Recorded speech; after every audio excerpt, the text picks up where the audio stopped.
He damn near smoked you. We see it on Twitter. It's your boy James. Trust the process. Oh my God. I want to just talk about protecting your peace. And sometimes it's not easy to protect your peace. Sometimes we have to go through those hard times in order to appreciate the good times. Die being dirty. It's your boy James with the Stop Being Dirty. Stop eating dirty. Trust the process. Protect your peace. And also, when it comes to trusting the process, you have to understand that this change does not come overnight.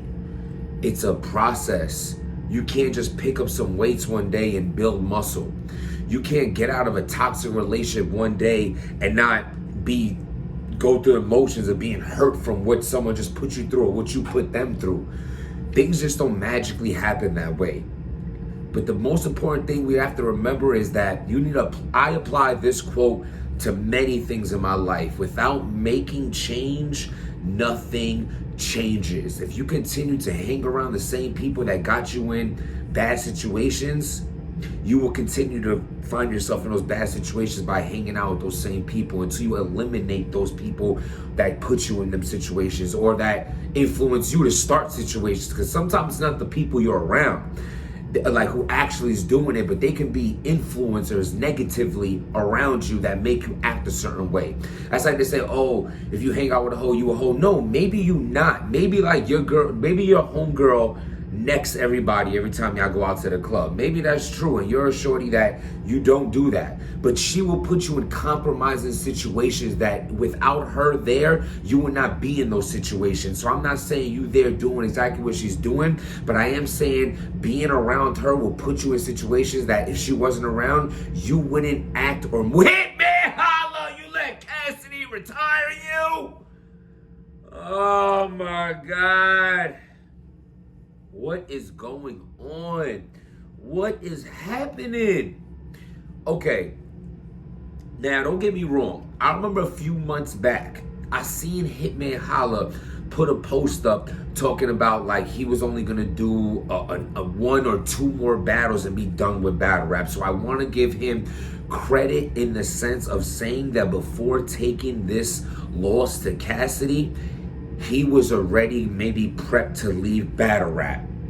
Today, he does multiple things that is leaning towards and flat out showing that this battle is making Hitman hang it up. You know, I'm watching his timeline. You know, he says something along the line of, all right, battle rap, this is my last talk about battle rap. It's back to me focusing on, you know, I'm not focusing on battle rap no more. I'm focusing on these TV shows and wilding out and things like that. He has movies and shit like that, which is a major salute to him to be able to take it, you know, being just starting from this kid from St. Louis that nobody knew about to growing into a successful man right in front of our eyes. That is admirable and definitely salute worthy.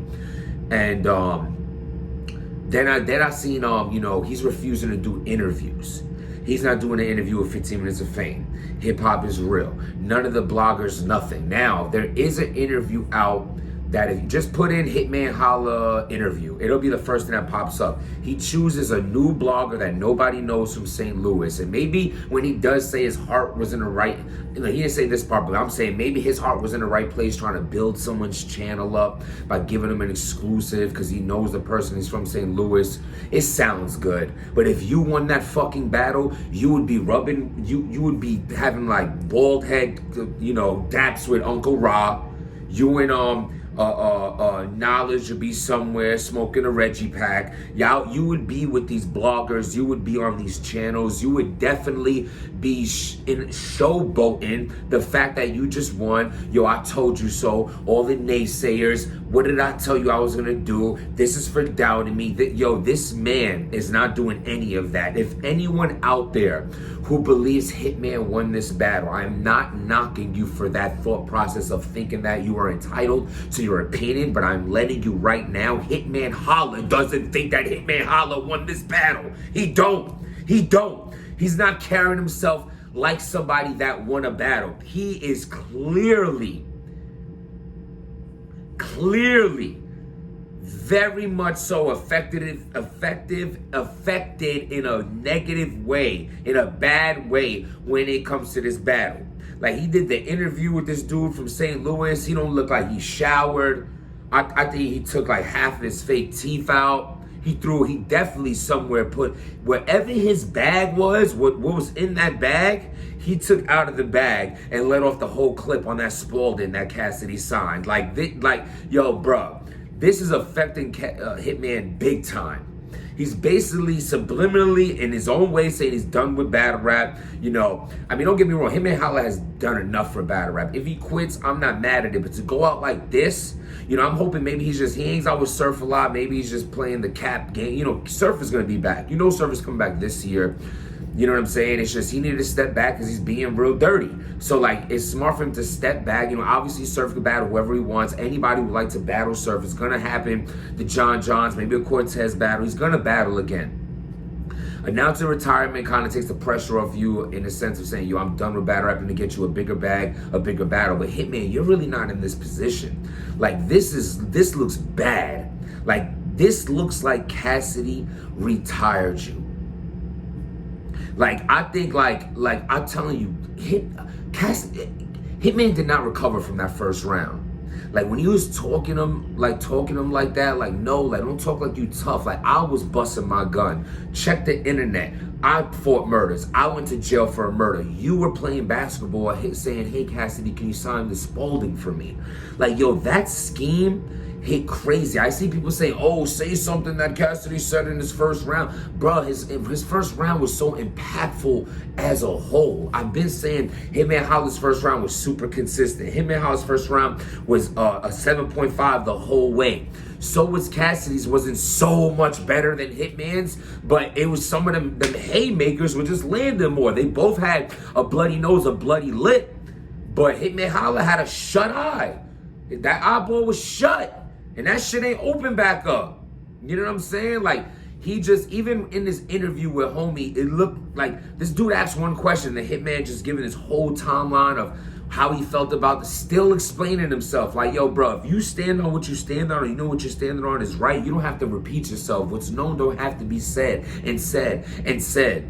You know, you can't dilute or try to curve the facts that this battle is the battle that's taking you away from battle rap. Now, granted, I know what it feels like to have fans against you, and I know it on a minuscule level compared to these superstars as Hitman Holla. A minuscule level. So just for me to know that on a small percentage, being a part of battle rap and being in a tier lower than these legends, I know what it feels like when the crowd, not the crowd more so, because, you know, if you went, anyway, not the crowd, it's the comments and the backlash. And it hurts, especially when you love something so much, you put something, you put something into it. It's like a best friend letting you down, or like a girlfriend cheating on you. It's like you invested your everything into something that you care about so much, and the get back just isn't there. You know what I'm saying? It's like, you know, even like negotiating battles or things like that, you know. I don't know how passionate other people are, but me, it's like, you don't have to, you know, I love this so much, so I'm asking what I feel like I deserve, because I give so much to this, what I love. I made a brand off of this. I made a channel off of this. You know what I'm saying? Like, I done had brawls in this shit. I've had like all kind of things that like intertwine with Jim's timeline of why I love this shit so much, especially being a battle rap fan growing up. So, you know, I say that to say this: when you love something this much and it don't love you back, that shit hurts. And I feel like he is going through that. This isn't a slander blog. This is a real life blog. But he has to understand he needs to protect his peace. He has to understand that, you know, you don't win them all. You know, and sometimes when you come off the way you do, you know, you have to learn to take a different approach sometimes, because everything that you did in the face-off backfired on you. So now you just know how to conduct yourself better and stop, like, you know, like you already on top of the game. You don't have to keep reminding us. You don't have to say, you know, the fans want you back in your bag, but you can't. There's too much money in it. We get it, but we've also get that, you know, if you grew up in the streets and shit like that, you know, you never stun on the hood. Not calling battle rap the hood, but let's say that it is. Say the battle rap fans are the hood, and, you know, you stunting on the hood. Ain't nobody give a fuck about your bag. Ain't nobody care about you, about when you speak in that sense. People are gonna judge you for it, especially those people that aren't in positions that they can put themselves in, like you have, They don't understand that. They're gonna boo that shit. They're not gonna want to hear about it, especially if they're not in a good position themselves in life. Though they should take that as motivation to become better, they're not going to.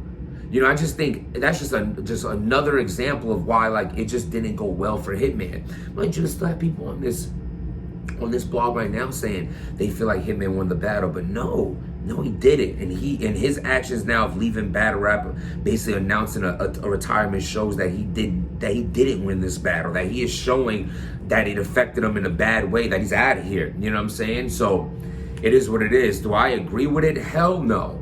Hell no. Oh, what's the matter, big dog? What's the matter? You lost a battle, and now you wanna not battle no more? What did you put Bill Collector through?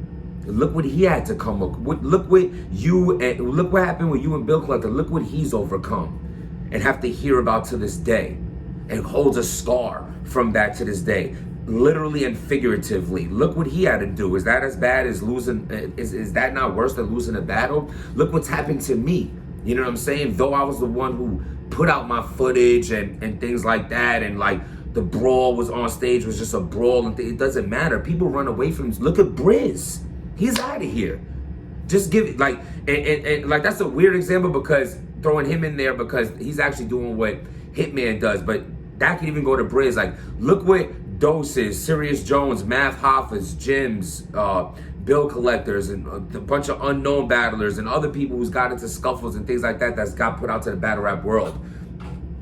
We've come back and built up. Look what Vada Fly's been through. Look what Vada Fly went through with the whole Jay Black and that whole situation with Champion and all that. And now, right now, he gets the highest views on his blogs, and he has the most subscribers out of all the bloggers, out of everybody.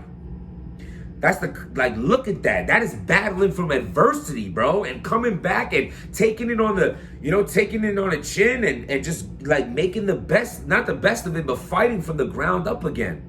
And understand that things happen in life. I don't want to see Hitman go, especially for this shit. I feel like if you're going to retire, you should retire in a good position, not where the fans are against you, that you turn the fans on you by your arrogance and the way you carry yourself. It wasn't like the fans just woke up one day and said, fuck you, dude. No, man. You did this over a period of time of the way you showboat and carry yourself in a sense that people just don't agree with. Do I think you have a reason to be cocky? Yes. Do I think you have a reason to talk shit? Yes. But not everybody's me, bro. And not everybody's a lot of people who's going to watch this channel and agree with me right now. There's going to be people that don't like that shit. And there's going to be a majority of people over the people that understand that shit that doesn't and don't give a fuck about it. It's going to say, fuck you, and rub your face in the shit. But you don't run away. You don't. You know what I'm saying? Not because of this. But as far as what they're saying, what I'm seeing, what he's tweeting, with that I got from that interview with Hitman Holla's retiring from battle rap, and it's because of this Cassidy battle. I'm gonna label this: Cassidy just made Hitman Holla retire from battle rap. Though yes, it's a little clickbaity and it's a good title. Give me a break. We want everybody to watch the video, and it's not like it's a lie. It's pretty straightforward, but it is what it is. It's my opinion. How would you not say that Cassidy didn't do it? If you battle Cassidy then retire, can you not say Cassidy made you retire? Salute to Hitman Holla, salute to Cassidy, salute to all the people out there. Trust the process, protect your peace. Let me know what you think. Subscribe to the channel. Stop being dirty.